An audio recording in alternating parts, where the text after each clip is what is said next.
கிறிஸ்துவுக்குள் பிரியமான கர்த்தருடைய பிள்ளைகளே, இந்த நாளிலே தேவன் உங்களுக்கென்று சொல்லுகிறதான ஒரு பரிசுத்தமான வார்த்தை என்னவென்றால், எபேசியர் 3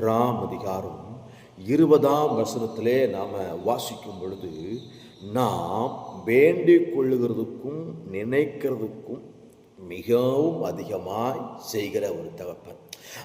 நம்முடைய பரம பிதாவாகிய தேவன் சொல்லுகிறார், நம்ம வேண்டிக் கொள்கிறதுக்கும் நினைக்கிறதுக்கும். அப்போ முதலாவது அவர் நம்முடைய நினைவுகளை அறிந்து கொண்டவர், நம்முடைய எண்ணங்களை அறிந்து கொண்டவர், நம்முடைய யோசனைகளை அறிந்து கொண்ட தகப்பன். நம்ம என்ன காரியத்துக்காக நம்ம வேண்டிக் கொள்ள போகிறோமோ அந்த காரியத்தை அவர் அறிந்திருக்கிறார்.